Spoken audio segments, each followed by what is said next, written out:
કોના ઇન્દ્રિયો પોઝિટિવ છે? બહુ અશક્ય છે. ઇન્દ્રિયો પોઝિટિવ હોય ને અંતકરણ પોઝિટિવ હોય ત્યાં ધર્મ જોઈએ. ધર્મ સિવાય વ્યક્તિ ભાગે જ. ધર્મ સંતને જ આધીન છે. ધર્મથી જ વ્યક્તિ જીવતી રહે. ધર્મ ન હોય તો વ્યક્તિ પશુ જ બને. ધર્મથી જ સમાજ જીવતો રહે. ધર્મથી જ વિવેક આવે ઇન્દ્રિયોનો. ધર્મથી જ અંતકરણમાં વિવેક પ્રગટે.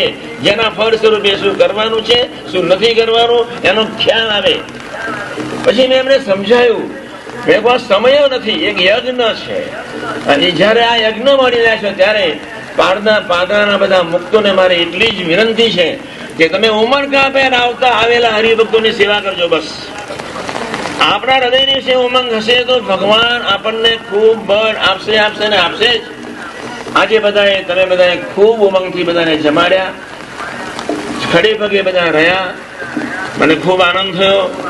અમે તો ત્યાં બેસીને શાંતિથી દીપનું રોટલો ખાતા હતા, પણ તમે તો વરસાદ ને વાવાઝોડામાં પણ શાંતિથી બેસીને જમ્યા અને તમારી ધીરજ ન ગઈ. ખૂબ આનંદ થયો. કસોટી અનિવાર્ય છે.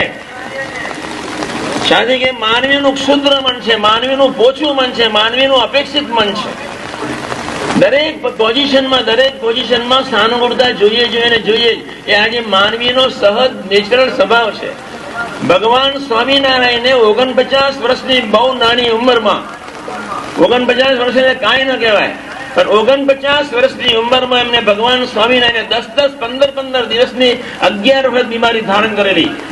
ત્યારે મુક્તાન સ્વામી ને બ્રહ્માન સ્વામી ને સચિદાનંદ સ્વામી ને જીવુબા ને લાડુબા બધા ભેગા મળીને વારાફરતી વિનંતી કરે, મહારાજ અમે આટલી બધી બીમારી તમારે હરિભક્તો જયારે સત્સંગનું હિરોળો જાગે છે ત્યારે તમારે બધાને આનંદ કરાવવો જોઈએ. ત્યારે ભગવાન સ્વામિનારાયણ પરમહંસોને કહ્યું, ભગવાન સ્વામિનારાયણ બહેનો જે હતા ત્યાં બેસાડીને એમને વાતો કરી કે અમે ધરતી પર આવ્યા છે એનો મૂળ હેતુ આ છે. હે બ્રહ્માન સ્વામી, હે મુક્તાન સ્વામી, અમે ધરતી પર આવ્યા છે એનો હેતુ એટલો જ છે કે તમારા જેવા ભક્તોના હૃદયને વિશે એક ભક્તપણાનો આનંદ તમારા હૃદય વિશે પ્રાપ્ત થાય, ઓળખાણ થાય, સંબંધ થાય. આ એક મુખ્ય હેતુ છે. ભગવાન સ્વામિનારાયણ વડતાલના 19માં કહ્યું, એ જ ભક્ત છે જેને ભગવાન પૃથ્વી પર વિચરણ કરતા એવા સંતની ઓળખાણ થાય, એને જ ભક્ત કહેવાય. મારા ફેરવી સહેલી છે, તપશ્ચર્યા કરવી સહેલી છે, દાન કરવું સહેલું છે, યજ્ઞ કરવો સહેલો છે, પણ ભગવાનના લીલા અને ચરિત્ર ગમાડીને એની સાથે નિર્દોષ પદ્ધતિ ઉઠાવ લેવો એ બહુ વિરલ પુરુષનું કામ છે. ભગવાન કિશને એટલા બધા ભયંકર વિરોધોમાં પણ તમે જુઓ આખું ભાગવત પડે ભયંકર વિરોધમાં અર્જુનની રક્ષા કરી જ છે.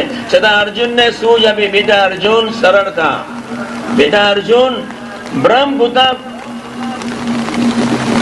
પ્રસન્નાત્મા ન સોચંતી ન કાંક્ષતી સમ સર્વેષુ ભૂતેષુ મદ ભક્તિ લપ્તે પરામ. દરેક ભૂત પ્રાણી માત્રમાં ક્ષમતા રાખનાર એવો જે ભક્ત,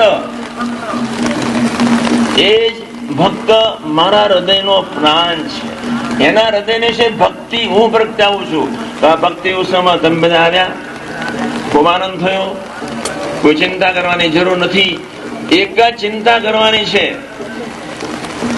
ભગવાન સ્વામિનારાયણ પૃથ્વી પર આવ્યા, ગુણાતીત પુરુષો જે એક ધારો દાખલો કર્યો અને એમને આપણી પાસે એવી જે છેલ્લાના 5 અને મધ્યના 50 પ્રમાણે બે હાથ જોડીને કેવળ પ્રભુ તરફ હું એક વાક્ય કાયમ બોલું છું, માલિક તેરી રજા રહે ઓર કેવળ તું ही तू રહે, ન मैं रहूं ન मेरी आरज़ू રહે.